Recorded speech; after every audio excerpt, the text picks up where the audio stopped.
I'm Gladinia and Ritika. I'm part of Sauramandala Foundation.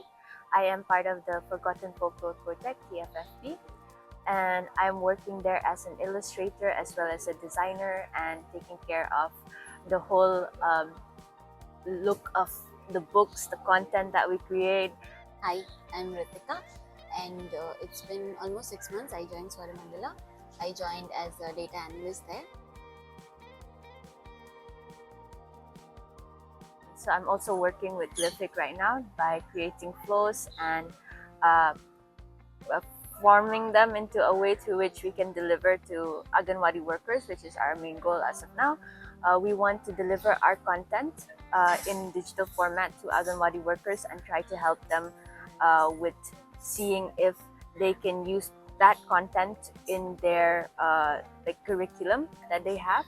We're also creating curriculum pieces for them, etc. We have created books that we want to disseminate in the ground within the community, and our target groups are the children, the parents, so that we can also kind of induce it in the ECD, early childhood development. Currently we have translated 45 books, and out of which 9 of them we are going to pilot via and disseminate it via the channel. One of the reasons is because physical copies of the books are quite expensive. So one book will range anywhere between 250 to 300, 320. One was even 420, so it's not cheap. And with areas that are more difficult to reach, we can't even take our content there, or they can't come and take the books from us or buy it. They might not have the means to. We want to have our books available for free through an easier method. So we already have our books hosted online for free in Storyweaver platform, but there are a lot of people who are not very technologically sound. So they don't know how to access the platform. They might not know how to make an account.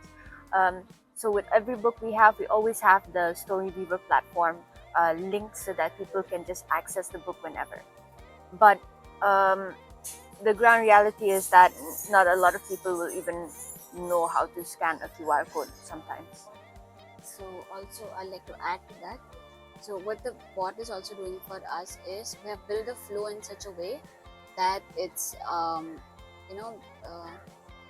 we're trying to we got feedback, and then we redid the flow, and we were like, okay, let's get a feedback for the book also, as well as how this book is serving each of the children, right? If they like it, don't like it, what changes can we bring in the books itself. So if we were to disseminate the physical copy of the book, we might not have we would not have this easy access. Okay, so that's how we thought it. In terms of how it can be scalable, it would mostly just relate to the same. If the Anganwadi workers, if it is helping them, then we can go back to the government or the MECDMS or the people who look after the Anganwadis to tell them, hey, this is a really great way that we can disseminate information. We can create group chats for you through which your Anganwadi workers can interact, because a lot of them, when we're doing the pilot right now, a lot of them don't even interact. A lot of them don't have any books. A lot of them don't even have toys for the children to interact with. And there's also this negative view on Anganwadi workers where parents, rather than taking their kids to them, would rather go into debt to take their kids to a better school, which it's up to the parents, of course, but there's that negative view that Anganwadi workers can't provide the same education that people can get from an institution. So and I feel like these kinds of talks don't really go to the people who are higher up. So maybe through a way through which the Anganwadi workers can, give their doubts, give their opinions. The bot can be a platform for that potentially. These are all still in the planning stage because we're just getting all of these information from Anganwadi workers. The team is also trying to create more books across the northeastern states. I think there are 18 more books coming up from across all the 8 states. So what we are gonna do is taking Meghalaya as a base and talking about how these Anganwadi centers work. In the meantime, also trying to revive these centers. Okay, that's a larger goal that we have. Uh, like the scaling part is there, but we also want to revive these Anganwadi centers and help the children to utilize, because it's a very geographically deprived. We are very deprived in terms of communication and stuff. So we also want to revive the Anganwadi centers.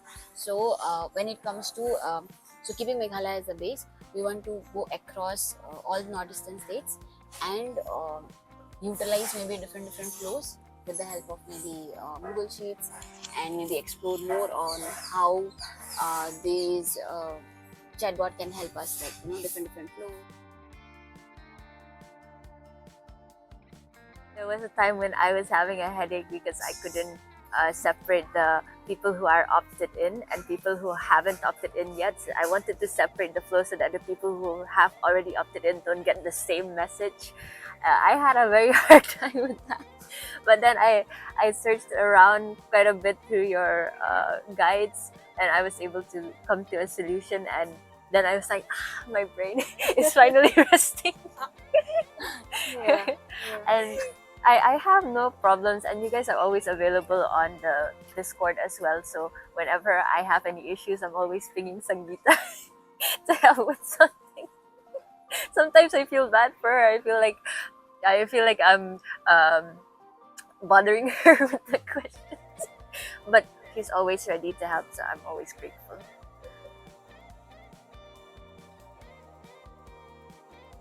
We're majorly divided into, let's say, two language for now. There's Khasi and there's Karo. There's also Panar, which is kind of a part of Khasi. They understand Khasi, but they have their own dialect. They have their own alphabets now as well. So it's fairly new. And like with all, places that has its own language, especially with more rural areas, not a lot of them will be very well versed in English. So there's that issue. That's why we have all of our books available in Khasi as well, and we're trying to make the bot have a Khasi translation, since we're mostly gonna pilot in the Khasi region Anganwadi centers. So we want to have the Khasi translations available in order to help, you know, people be able to access the content in a way to which they're most comfortable in. Other than that, it would be like tech is a bit a bit difficult. I mean, even my mom struggles with it. So I can only imagine whenever she calls me using the video chat option. So especially with rural areas, like my family is also a part of that, so I can see how difficult it is for them to access content online. I doubt most of them would even know how to use WhatsApp as of now. But it is like it's growing, so it's not just they don't know how to do it full stop. It's they're learning, but in a very slow manner. Meghalaya is like lots of bad roads. The terrains are very difficult. Some people even have to travel for 10 kilometers to reach the main road, right? That's a lot. So every day traveling this much, it's very difficult. There are a lot more. I think one was 40 kilometers or something to reach the main road. So imagine what will be the condition of the people living there. So this is how we are thinking right now. So that is one big issue. And it's also like so the Garo region and the Khasi regions are very different. Other than the fact that it takes almost 8 to 9 hours to go from the Khasi Hills to the Garo Hills, there's that the diverse in culture. It's like you're going to a completely different area. Yeah, even the climate is different. Even I'll say that implementing chatbot is also one of the challenges that we are facing right now. When I say piloting, we are piloting this and that. We understood that it's like they don't have a phone, but also they don't know how to use a phone. Like when I say that they don't have a phone or they can't use a phone, I'm not just talking about the, the kids or the adults or whatever. The entire family, in the entire family, they have like one keypad phone. So this kind of issues are there. So the community is deprived. They don't understand the language, like she mentioned. So we are still trying to bring them into like confidence that okay, it's okay if you don't have a mobile phone. We'll still try to bring you things like, right, things. When I say, I'm talking about maybe childhood education. I'm talking about there are this other project that we are trying to implement. It's like the youth center, trying like giving kids the bigger picture. It's like a center where they have a laptop, they have utilities that they can utilize to learn stuff and explore, because they're so deprived, they're living so much away from the world. We want them to see this is how the world looks, and you decide what do you want to do. One of the reason I have faced using my mobile phone in Meghalaya was network issue, That's true. That's true.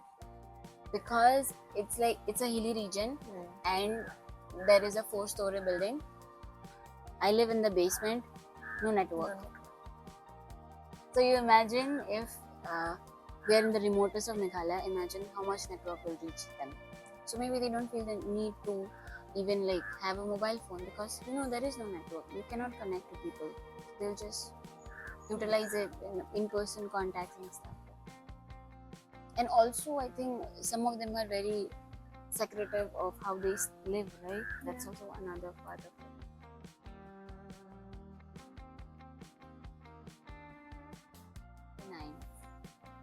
8, 9. 8, 9. 8, Yeah. 9. Yeah. I'll say why. I'll give a reason also.